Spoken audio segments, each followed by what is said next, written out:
If you want to fly a drone without taking exams or dealing with complex licensing, you look for something under 249 grams.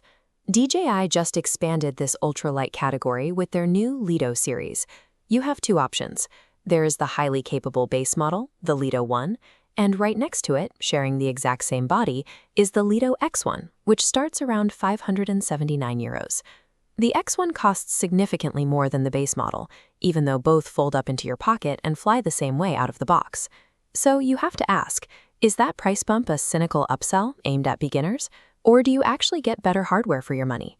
To answer that, we are going to skip the marketing hype and look directly at the sensor physics and crash prevention tech separating these two models. Understanding what those hardware differences actually mean for your footage is the best way to avoid the classic beginner mistake, outgrowing your gear in the first 12 months. The biggest gap between these two drones sits right on the gimbal, the camera module. The X1 uses a larger 1.13-inch CMOS sensor paired with a fast f1.7 aperture.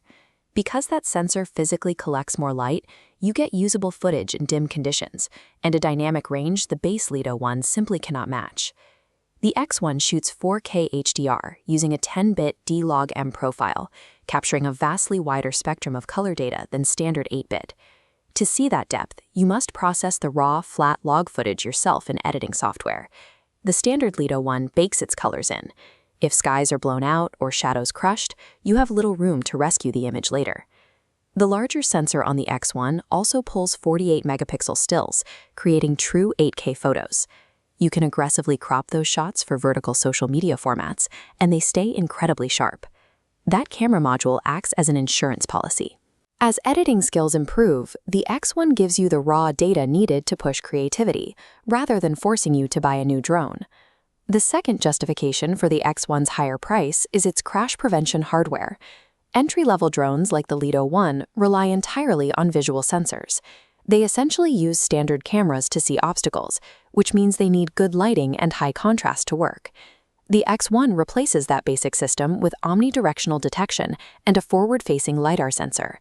While a visual sensor's sight fails in shadows, LiDAR actively emits laser pulses, accurately mapping distances in any light. Because it relies on lasers, the X1 detects thin obstacles like bare branches that visual sensors miss. When you combine that mapping accuracy with software like ActiveTrack, the drone can autonomously follow subjects through dense forests or uneven terrain. There is a trade-off here. Relying on an invisible safety net removes a lot of pilot anxiety, but it can also prevent you from developing sharp manual flying skills. Ultimately, the premium you pay for LiDAR is the price of protecting your initial investment from a single, expensive piloting error. The final major upgrade separating these models addresses workflow friction. The X1 includes 42 gigabytes of internal storage and supports fast file transfers using Wi-Fi 6. If you show up to a location and realize you left your microSD card at home, you can still shoot high bitrate media, like 4K slow motion at 100 frames per second, directly to the drone. Because that storage is finite, it will fill up. If you run a multi-battery setup pushing over an hour of flight time, you will inevitably need to buy external memory cards anyway.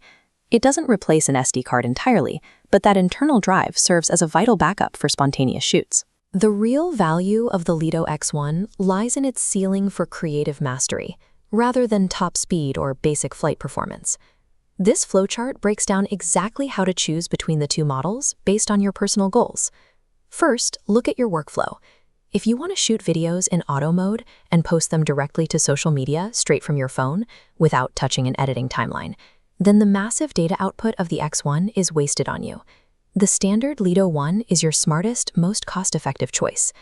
On the other hand, if you want to learn color grading, shoot in challenging light, and plan to fly the same piece of hardware 3 years from now, the X1 is the essential choice.